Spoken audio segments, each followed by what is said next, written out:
Erica Newbert Campbell, who was my co-host on the show previously, she recently wrote a book called The Mastectomy I Always Wanted.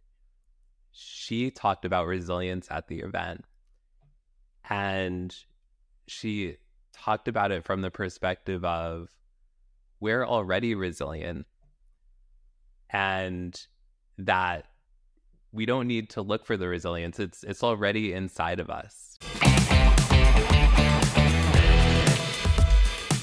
What are some of the things that you have learned that have strengthened you along the way? Some specifics that have sustained you through the struggle?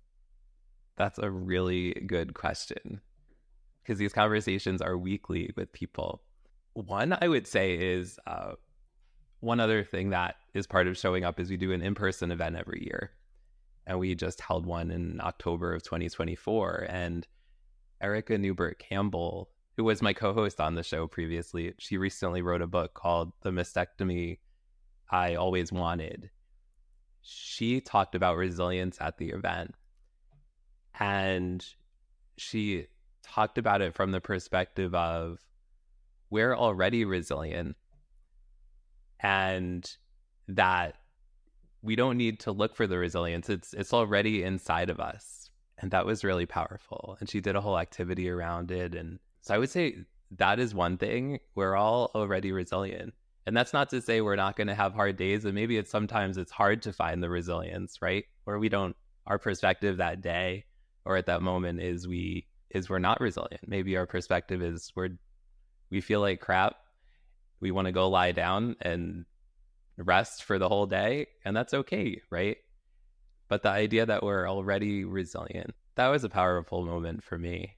There's been some people on the show that talk a lot about health and about different alternative health options, different kinds of whether it's like intermittent fasting or meditation or yoga or things like that. I've been trying to focus more on my health. I've had good days and less than good days, I'm sure, as we all do with our health, but trying to focus more on health and intentionally focusing on it, right? What else? There's been so many amazing shows, guests, that are just so inspiring. We've had a guest on the show. Her name's Gretchen Norling Holmes, and she's had cancer three times. And there's also somebody else who's been on the show recently, or who's been on the show in the past. His name's Howard Brown, and he just found out that he was diagnosed with a third cancer, acute myeloid leukemia.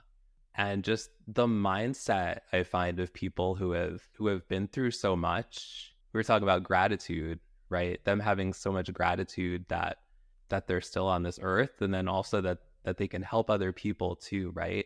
There's been a lot of people on the show that have, through their experience, their cancer experience. Another example would be Amanda Ferrero. She is a 2-time acute myeloid leukemia survivor, and she has a blog called Cancer is an Asshole. I'm not sure if I'm allowed to say this here, but that's what it's called.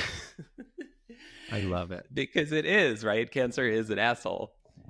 And she's a patient advocate now. When she was diagnosed, she created this blog chronicling her whole cancer journey. She was a keynote speaker at her in-person event this year in 2024. And she's just so open and honest and talks about how cancer has so many gray areas. Cancer isn't just black and white, and every journey is different.